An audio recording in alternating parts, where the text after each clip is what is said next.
আসসালামু আলাইকুম। আমার শিক্ষার্থীবৃন্দ তোমরা কেমন আছো? আশা করি সবাই খুব ভালো আছো। আবারও স্বাগতম আমার FB page study corner with Mahi এবং ইউটিউব চ্যানেল আর্টিস্টিক ফেবল থেকে। তো চলো দেরি না করে আজকে আমরা শুরু করি আমাদের টপিক। আজকে টপিক হচ্ছে সেন্টেন্স। তো আমরা শুরুতেই জেনে নিই সেন্টেন্স কাকে বলে।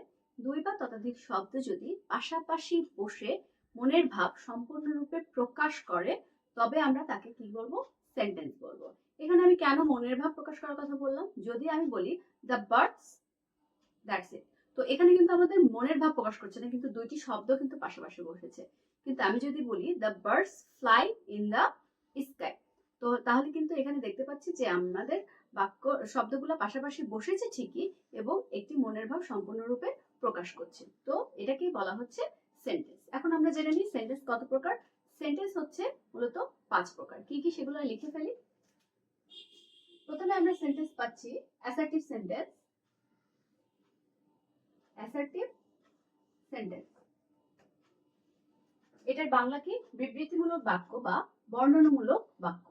বিবৃতিমূলক বা বর্ণনামূলক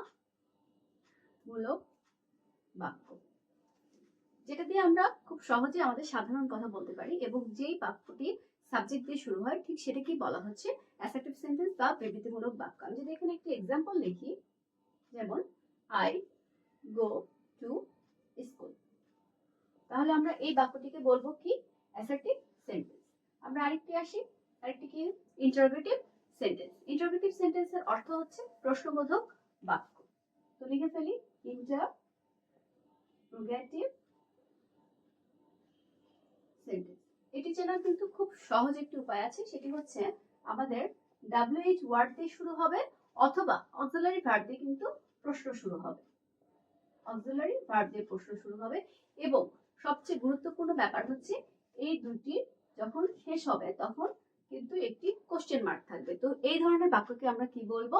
ইন্টারোগেটিভ সেন্টেন্স বা প্রশ্নবোধক বাক্য, যেটা আমি প্রশ্ন করার ক্ষেত্রে ব্যবহার করি। যেমন হু আর ইউ। এই তো হয়ে গেল আমাদের দুটি সেন্টেন্স। এরপরে আমরা চলে আসি ইম্পারেটিভ সেন্টেন্সে।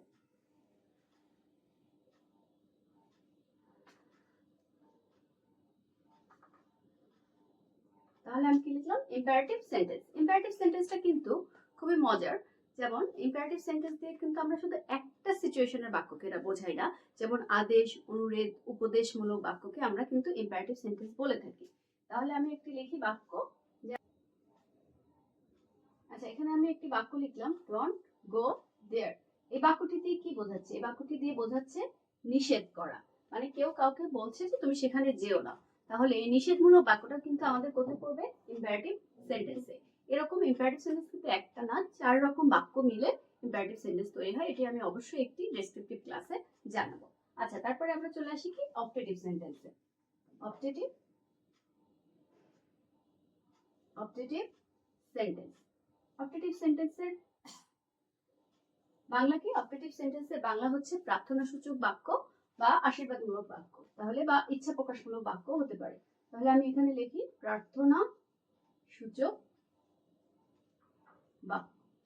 তুমি যদি কখনো কারোর জন্য দোয়া করতে যাও, যেমন মে আল্লাহ ব্লেজ ইউ, এই ধরনের বাক্য কি হচ্ছে? Optative sentence. এখানে এই ধরনের বাক্যে সাধারণত মে বা লং শব্দটি ব্যবহার করা হয়। যেমন আমি লিখে ফেলি মে গড ব্লেস ইউ। তাহলে এটি হলো অপটেটিভ সেন্টেন্স। আমরা একদম শেষ পর্যায়ে আছি, আমাদের আরেকটি বাক্য আছে, সেটি হচ্ছে এক্সক্লেমেটরি সেন্টেন্স। এক্সক্লেমেটরি সেন্টেন্সটা কি? এক্সক্লেমেটরি সেন্টেন্সের বাংলা হচ্ছে বিস্ময়সূচক বাক্য বা আবেগপ্রবণ বাক্য। এই বাক্যগুলো আমরা কখন ব্যবহার করি বলতো?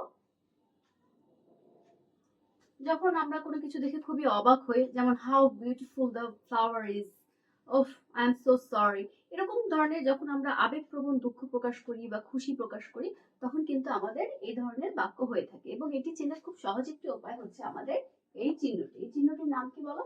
Exclamation mark. আমি একটি উদাহরণ দিয়ে তোমাদের বুঝিয়ে দিই। যেমন how beautiful the bird is. এখানে কিন্তু একটা জিনিস খেয়াল করো, আমি একটু আগে বললাম WH ওয়ার্ড যদি থাকে তাহলে কিন্তু সেটি ইন্টারোগেটিভ সেন্টেন্স, কিন্তু আমার এই বাক্যে WH এর এইচ দিয়ে আছে, হাউ দিয়ে আছে, কিন্তু তারপরেও কেন এটা এক্সক্লেমেটরি সেন্টেন্স হলো? কারণ লাস্টে কিন্তু একটি এক্সক্লেমেশন মার্ক আমরা দেখতে পাচ্ছি, যেটি এই বাক্যের পুরো রূপটাই চেঞ্জ করে দেয় এবং বাক্যের অর্থকেও কিন্তু, অর্থের মাধ্যমে কিন্তু আমরা এই বাক্যের সেন্টেন্সটার ধরনটা বুঝতে পারি। তাহলে how beautiful the bird is অর্থ হচ্ছে পাখিটি কত সুন্দর। এই যে একটা আবেগ দিয়ে একটা বিষয় প্রকাশ করছি, এটাকে বলা হচ্ছে এক্সক্লেমেটরি সেন্টেন্স।